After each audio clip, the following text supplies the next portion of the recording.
एक मनुष्य को प्रैक्टिकली कैसे प्रार्थना करनी चाहिए, मैं आपको बताता हूं। अगर आप मेरे से बेस्ट तरीका पूछें प्रार्थना करने का, वो क्या है? देखो, शाम की मीटिंग कितनी आशीषित है कि मैं आपको कितनी गहरी बातें बता रहा हूं। बेस्ट तरीका है, अगर आपको परमेश्वर से जवाब लेना है प्रार्थना करने का, 1+1+1। 1 घंटा प्रार्थना सुबह, 1 घंटा प्रार्थना शाम दोपहर, 1 घंटा प्रार्थना रात को। 1 घंटा सुबह, 1 घंटा दोपहर को या शाम को आप लगा लो, 2 से 3 बजे, 4 बजे, 5 बजे, और 1 घंटा रात को। 1 घंटा आप सुबह प्रार्थना करते हैं, प्रभु तू महान है, हालेलुया, धन्यवाद प्रभु यीशु। जब आपकी 40-45 मिनट की प्रार्थना हो जाती है, फिर आप वर्सेस निकालिए। अगर आपको हीलिंग की जरूरत है, यशाया 54 निकालिए, भजन संहिता 103 निकालिए, नीति वचन 3 निकालिए। जहां जहां परमेश्वर ने हीलिंग प्रॉमिसेस किए हैं बाइबल में, उन सब वर्सेस को निकालिए, उन्हें निकाल कर उन्हें पढ़िए प्रार्थना में ही। प्रभु तेरे वचन में ये लिखा है। अगर मैं आपको यशाया 40 पढ़िए, 28 से लेकर 31 तक।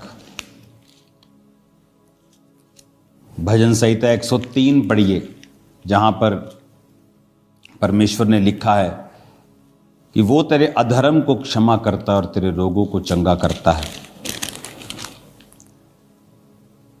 भजन संहिता 103:3, वही तो तेरे सब अधर्म को क्षमा करता है और तेरे सब रोगों को चंगा करता है। इन वर्सेस को पढ़िए 10-15 मिनट, इन वर्सेस से प्रार्थना कीजिए।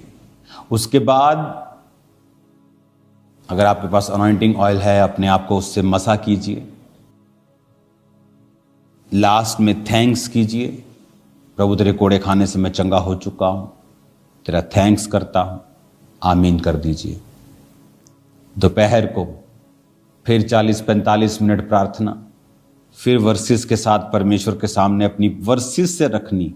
इन अध्यायों से, इन वर्सेस को बोलकर प्रभु को बताना कि तेरे वचन में ये लिखा है। और दिन रात कहता मेरे नाम की जो दुहाई देते हैं। संडे थर्सडे दुहाई देने वाले बहुत हैं, चलो संडे जाके दुहाई दे देते हैं। उसके बाद सोमवार क्या, जो सुबह से बर्तन मांज के, जो काम घर का, जो आदमी अपने ऑफिस में जाता है, कोई प्रार्थना वाला जीवन नहीं। शाम को आधा घंटा एक बैठ गए, प्रेयर माउंटेन वाली चलो प्रेयर कर ली, ठीक है, लेकिन जिस प्रार्थना की मैं बात कर रहा हूं वो आपका न्याय चुकाएगी, आपको परमेश्वर से जवाब लेके देगी। 1+1+1, 1 घंटा सुबह, 1 घंटा दोपहर या शाम। सेम धन्यवाद प्रभु यीशु, 45 मिनट आप प्रभु से अपने दिल की बात। आप अपने जब पिताजी के पास जाते हैं, अपनी माता जी के पास जाते हैं, आप सोच के नहीं जाते कि मैं जब अपने बाप के पास जाऊंगा बोलूंगा, हे हमारे परम पूज्य पिताजी, मुझे कृपया 50 का नोट दीजिए। आप कभी ऐसा नहीं कहते। कुड़ियां देखे डैडी 50। आप मेरी बात समझ रहे हैं क्या? परमेश्वर भी आपका पिता है, आपके पिता से भी ज्यादा है। आप जब प्रार्थना में बैठते हैं उससे बात करें, अपने दिल की बात करें। हो सकता है उसमें कुछ इमोशनल चीजें हों, इसलिए मैंने कहा लास्ट 15 मिनट फिर वचन से प्रार्थना कीजिए, ताकि जो वचन से प्रार्थना होती है उसे परमेश्वर दरकिनार नहीं कर सकते, क्योंकि वो अपने वचन का इनकार नहीं कर सकता। जब आप 15 मिनट वचन पढ़ के प्रार्थना करेंगे, पिता तेरे वचन में लिखा है कि तूने कहा तू थके हुओं को बल और शक्तिहीन को बहुत सामर्थ्य देता है, मुझे सामर्थ्य, मुझे बल दे। तेरे वचन में लिखा है जो यहोवा की बाट जोहते हैं वो नया बल प्राप्त करते जाएंगे। देख, तेरे वचन में लिखा है कि धर्मी का वंश बचाया जाएगा। क्यों? मेरे बेबी नहीं हैं जिनके पास बेबी नहीं होते। तेरे वचन में लिखा है कि तूने कहा है कि जो कोई यहोवा का भय मानेगा, उसके मार्गों पर चलेगा, तो परमेश्वर उसको उसी रास्तों पे चलाएगा जिससे वो प्रसन्न होता है। उसका वंश पृथ्वी का अधिकारी होगा। प्रभु मेरा वंश मुझे चाहिए पृथ्वी का अधिकारी होने के लिए, तेरे वचन में लिखा है। इस तरह से आप अपने केसेस के हिसाब से बाइबल वर्सेस से प्रार्थना करेंगे लास्ट 15 मिनट। उसके बाद आप अनॉइंटिंग ऑयल को अप्लाई करेंगे अपने पेट पर। अगर आपको बेबी चाहिए अपने सिर पर, आपको अनॉइंटिंग चाहिए, सुरक्षा चाहिए, आप प्रार्थना करेंगे। आप अपने फैमिली को यीशु के लहू में छुपाएंगे, फिर थैंक्स करेंगे। रात को फिर सेम 45 मिनट आप प्रभु से बात करेंगे। आप प्रभु को बताएंगे आप आत्मा में बढ़ना चाहते हैं। परमेश्वर, मैं तुझ में आगे जाना चाहता हूँ, मैं अपने दुश्मनों को माफ़ करता हूँ। खुदा बाप तेरी तारीफ करता हूँ। पवित्र आत्मा तू मेरे संग रहे। आप गैर भाषा में प्रार्थना करेंगे, अपनी सब प्रेयर रिक्वेस्ट को प्रभु के सामने रख देंगे, अपने डाउट्स प्रभु के सामने रख देंगे। फिर 45 मिनट हो जाएंगे, फिर आप बाइबल निकाल लेंगे और 15 मिनट आप अपनी वर्सेस के साथ परमेश्वर के सामने अपने केस को रखेंगे। करके आप देख लीजिए, 6 महीने में अगर आपकी लाइफ चेंज नहीं होती तो मुझे एक लेटर लिखिए कि मेरी लाइफ चेंज नहीं हुई। मैं आपको बता रहा हूं, मुझे कोई लेटर आने वाला नहीं है। अगर आप पवित्रताई में तौबा किए हुए विश्वासी हैं और इस प्रेयर पैटर्न को जो मैंने आपको बताया है आप फॉलो करते हैं, 1+1+1, I challenge you in Jesus name, आपकी लाइफ पूरी तरह से बदल जाएगी। हालेलुया। पूरी तरह से परमेश्वर का आत्मा आपको चेंज कर देगा। आपको ये बात बड़े ध्यान से समझनी है कि वो वचन में क्या कहता है। परमेश्वर कहता है उस अधर्मी न्यायी को, अधर्मी है, पापी है, अच्छी कुर्सी पर है, उसको देख। वो कहता मैं न्याय चुका दूंगा, मेरे नाक में दम ना कर दे।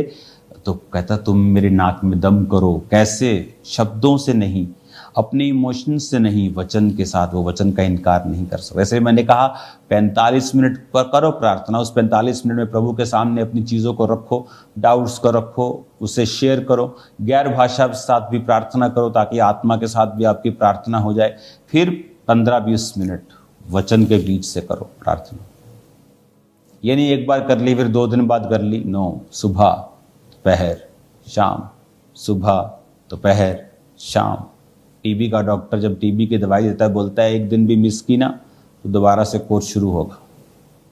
मैं आपको यही कह रहा हूँ, मिस नहीं करना, दिन और रात उसके नाम की दुहाई देते रहना। देखो फिर क्या होता है जब आप वचन के बीच से अपनी प्रेयर रखेंगे कि प्रभु तेरे वचन में लिखा है। अगर कोई बीमार है, मान लो वो नीति वचन 3 पढ़ रहा है, तो वचन में लिखा है। ये सब प्रेयर्स, कौन सी प्रेयर कहाँ लिखी है इसकी बुक में लिख रहा हूं, तो दैट विल हेल्प यू। उसकी बुक में लिख रहा हूं, वो बुक आपको 1 महीने के करीब मिल जाएगी। तो उस बुक में सभी प्रार्थनाएं कहाँ लिखी हैं वो मैंने मेंशन किया है, और प्रेयर भी मेंशन की है कैसे करनी है। हालेलुया। तो इस प्रार्थना से क्या होता है, जैसे मैं नीति वचन 3 उसकी अगर 7 को पढ़ता हूं, अपनी दृष्टि में बुद्धिमान ना होना, यहोवा का भय मानना और बुराई से अलग रहना, ऐसा करने से तेरा शरीर भला चंगा और तेरी हड्डियां पुष्ट रहेंगी। प्रभु तेरे वचन में लिखा है कि तेरी हड्डियां पुष्ट रहेंगी, शरीर भला चंगा रहेगा। प्रभु मेरे शरीर को भला चंगा कर। इस तरह से आप प्रार्थना करते हैं। तेरे वचन में लिखा है प्रभु तेरी हड्डियां पुष्ट रहेंगी, प्रभु मेरी हड्डियों को पुष्ट कर, मेरे शरीर को पुष्ट कर, ये वाली बीमारी वो वाली बीमारी नाम लेके आप बोलेंगे मेरे जीवन से निकाल दे। जब आप वचन से प्रार्थना कर लेंगे, लास्ट में आप थैंक्स करेंगे, प्रभु आपने मेरी प्रार्थनाओं को सुना, मैं इन जीवितों की धरती पर हूँ, आपका शुक्रगुजारी करने के लिए, आपका थैंक्स करने के लिए मैं रोज आंखें खोलता हूँ। धन्यवाद प्रभु यीशु। सुबह, दोपहर, शाम, सुबह, शाम, रात 3 बार आप प्रार्थना करेंगे। 1 घंटा 1 घंटा 1 घंटा 1 घंटा 1 घंटा 1 घंटा। मैंने कहा मुझे फिर लेटर लिखिए 6 महीने बाद। अगर आपकी पोजीशन सेम है तो, अगर आपकी लाइफ चेंज नहीं हुई है तो इट्स इम्पॉसिबल। ये नहीं कि आप व्यभिचार में हो और आप 3 घंटे प्रार्थना करें और बोले कि प्रभु आपके साथ बात करेगा इस व्यभिचार को छोड़। आपके जीवन में बड़ा गुनाह कोई नहीं होना चाहिए। ये नहीं कि प्रार्थना जैसे छेद वाली थैली में सिक्के डाले और ऊपर से डाले और नीचे से निकली गए, वो मत करना। आपके जीवन में वो नहीं कि छोटी मोटी गलती हो गई थी आप सोचे कि प्रेयर का उत्तर नहीं आएगा, ऐसा नहीं है। लेकिन कोई बड़ा जानबूझकर किया हुआ गुनाह, चोरी, कोई व्यभिचार, किसी को गिराना, ऐसा आपकी लाइफ में नहीं होना चाहिए। 1+1+1 मैं वेट कर रहा हूं।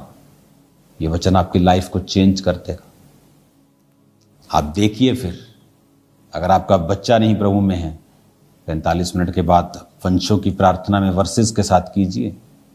बुक तो आपको जल्दी मिल जाएगी, आप बुक से जान पाएंगे कि वंश की प्रार्थना कहाँ करनी है, डर से मुक्ति के लिए कहाँ करनी है, डिप्रेशन से मुक्ति के लिए बाइबल में कहाँ वचन लिखा है, शारीरिक हीलिंग के लिए, फाइनेंशियल हीलिंग के लिए, कर्जे से मुक्ति के लिए, दोस्त के लिए कैसे प्रार्थना करनी, भाइयों के लिए, सब लिखा है उस बुक में, मिल जाएगी आपको। लेकिन इन वर्सेस को खुद पढ़िए, ढूंढिए, आगे बढ़िए, प्रेयर कीजिए, वो आपका न्याय चुकाने के लिए तैयार है। God bless you all. प्रार्थना कीजिए 21 सितंबर तक फास्टिंग में, चर्च के लिए सब सरकारी काम जो है वो हल हों,